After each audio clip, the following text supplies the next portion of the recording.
Today's video is made possible by our good friends at Simply Safe. Welcome back, gentlemen. Today we are installing a simple pump, hand pump, on our well. This is going to be the first of probably take us 2 or 3 videos to get through this.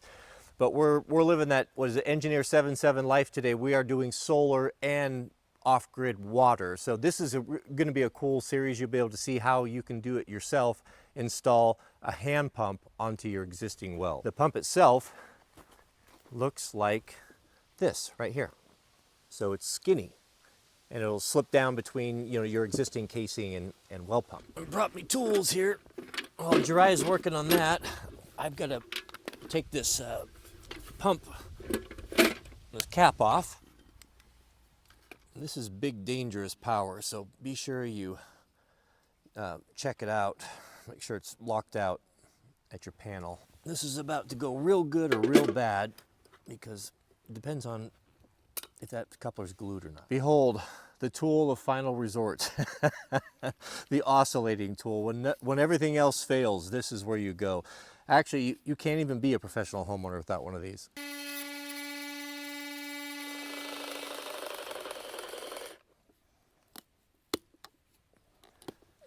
Jiraiya's going to swap out the cap for the new cap that will receive the pump, and we will go work on that. Here is the pump. Look at that. Simple Simon, just a regular piston pump with a handful of replaceable O-rings on there. They even give you a kit. So if you ever have problems with this, years down the road, you'll be able to easily pull this apart and fix that, rebuild it yourself. There's the screen, and we'll thread the first pipe. So 5/8 is maximum thread engagement into these couplers. We'll have to connect the rods, and we'll do that now. The book called for a mixture of bleach and water. Oh. When you're a spiller, it's not a good idea to have bleach around your pants. So I'm going to go with isopropyl alcohol here. And I'm just going to hand wipe down everything. We are ready to thread the pump onto the first rod. We'll Loctite this.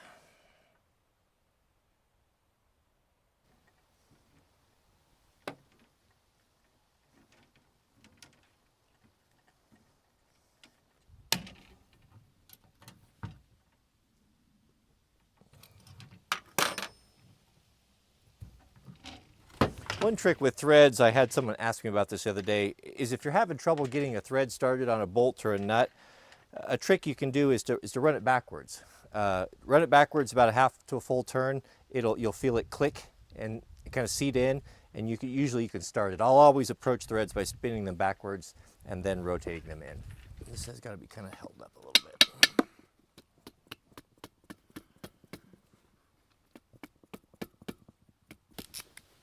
We just finished our crimps. We're making our final connections, and we'll put the cap on and we'll start dropping the pump.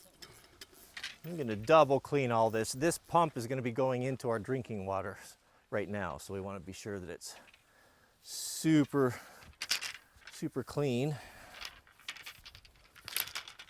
You can definitely do this by yourself. I think I did my other one, if I remember right, but 2 people is way better. Jiraiya's got some olive oil. We're going to lubricate this O-ring right here, something food grade, so this will pass through it without it tearing or snagging. Here we go.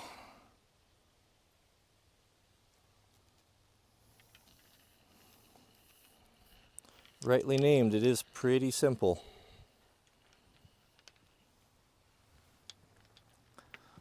Jiraiya just put in the safety fork, and if you do that when you're lowering, it won't allow the coupler to pass, because you can drop this whole thing in there and it's gone. Right here you can see, so as the tool is made to work to fit around these bolts, and it'll just lay in there. It doesn't get in your way when you're dropping it, so you can insert that and that will catch that. If I were to remove that fork, this would go right through the hole. We're just about ready to put number 3 in. Here's the procedure. So Jiraiya's going to hold this up, and I'll start with, I'll just put a little bit of Loctite on these stainless rods. These little spacers, little wafers, drop those on, and they sit in the coupler and they keep the rod in the center. And then once the Loctite is on, Jiraiya will lift that up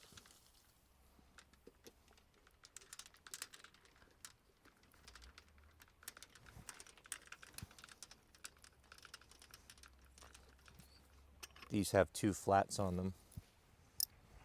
And you'll just tighten them until the shoulders come in contact. Don't over tighten.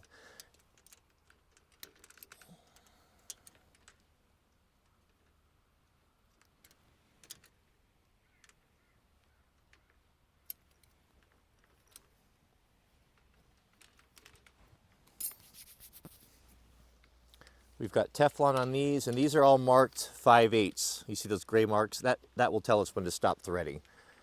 That's when the seat or the threads will be totally engaged. And that's just as a rule of thumb on these pipes. Once you get as tight as you can by hand, it's about a half turn after that.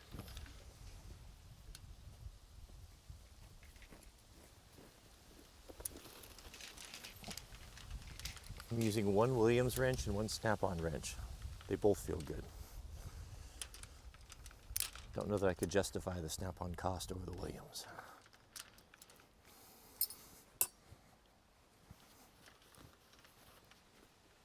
Okay.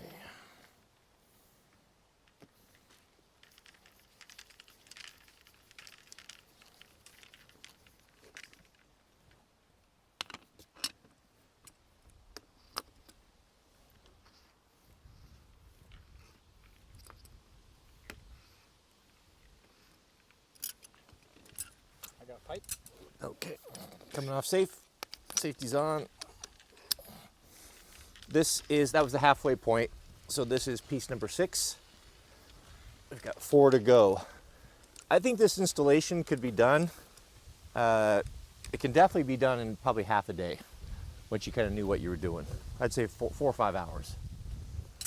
All right, you ready? Yep, safe off, on.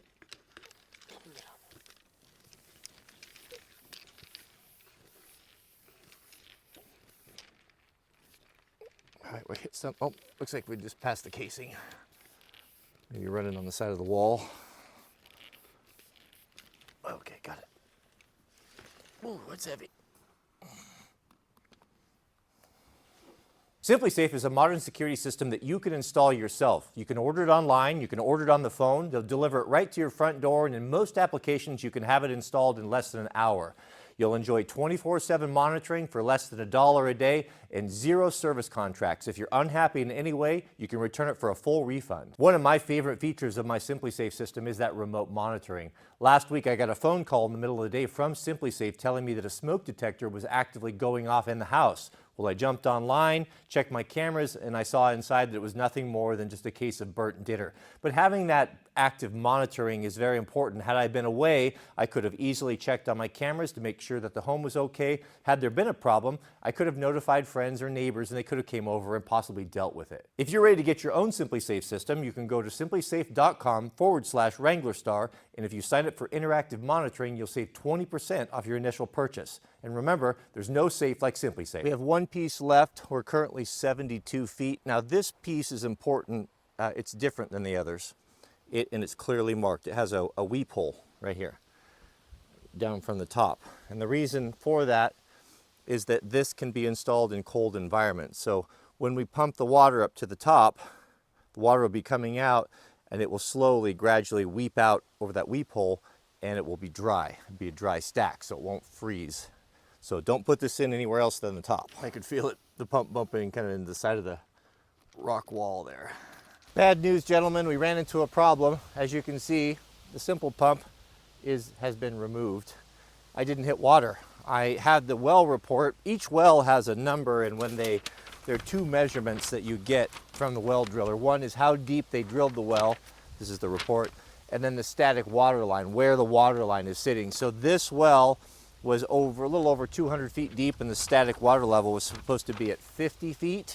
Well, we went down almost 90 feet and didn't hit the water. So we got to figure out where that static line is. I couldn't see the water when I originally ordered this, and I just went off the well report, and that was a mistake. I should have tested it. So we're going to go get some fishing line and a bobber, and we'll drop it down in there. We'll figure out how deep this is, and then we'll order a couple more sections, whatever we need to get that pump down in the water. While Dry is grabbing a fishing pole and bobber to check that water level, we've got our log truck here. We're unloading our firewood for the Dyna processor here.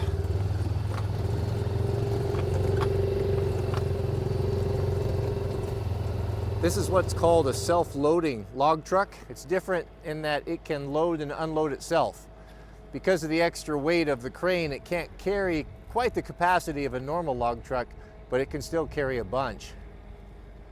Operating one of these self-loaders is very, very dangerous if you don't know what you're doing. In just seconds, you can completely destroy the machine or kill yourself. You can see that guy up there is pretty vulnerable if one of these giant logs, you know, flips or slips or does something crazy and hits him up there on that perch. This is something for a very experienced hand to operate. That's all the logs we're taking for firewood. These are all higher quality and they're going to go to the sawmill down the road, and then all of this stuff here is going to be for firewood. Hey Mike, how you doing? Good. I didn't know you called them wrappers. That's a good name for it. Just wrappers? Cody, are you strong enough to throw this? Yes. I don't think I've ever done this before. You just gonna do a chain? Yeah, because at least it'll be shorter. We can always put an extension on it. Hey, look at that. We make it? There you go. Didn't the older trucks have a chain they'd hang down, they'd kind of estimate the weight from how far that was? Or how do you estimate weight on these things? Oh, it's got an electronic scale. Scale built into it. Yeah. How'd you do it before that? They had what they called juice scales. They were hydraulic. Uh-huh. And then they had air scales. That just kind of just measure off of the pressure? Yeah. There'd be a bag there and a bag there. And he'd have two gauges in there, and he'd air those bags up and watch the gauges, and he'd tell you. Tell you roughly. I loaded logs in for 2 years, and they had every kind of scale imaginable. And What's the penalty if you get caught if you're over? it's so much a pound, and can be, well, my one buddy, I drove for Swift for 20 years, he got a $6,000 overweight ticket. 6,000. And he had to pay it himself because it was his own fault. My granddad used to drive one load log trucks on the old highway before 84 was put in. Yeah. And he said they'd bring him in at night and he'd have to shut off the lights at night to see if anyone's coming so he could swing wide on the corners. Yeah. You see this pad right here? Yeah, That's the electronic scale. right there. Yeah. It's got one on each side. So it's a torsion and it measures the deflection? It somehow can measure the compression. Yeah, and it's got two more on the front. Right there. So this is the scale, so somehow Yeah. that measures Yeah, it's the got weight. wires going to it. I don't understand how it all works. And this cable here, this is how you pick the trailer and set it up on the back. Yeah. And why do you guys do that? Just so you can travel quicker without having a trailer? Well, that and you have a way to turn around when you get to the landing, because these people like to be real skimpy on where you turn around. Yeah. And it saves the wear and tear on the tires. But, Yeah. Yeah, and it actually improves the ride just a little bit. Gets the weight up there on those axles. And back tires, he can testify to that. So they just hop around if they don't have any load on them? They don't ride very good. I told him, I said, you can eat a sandwich and never even chew going down the road. That's pretty rough. It is. Hang on.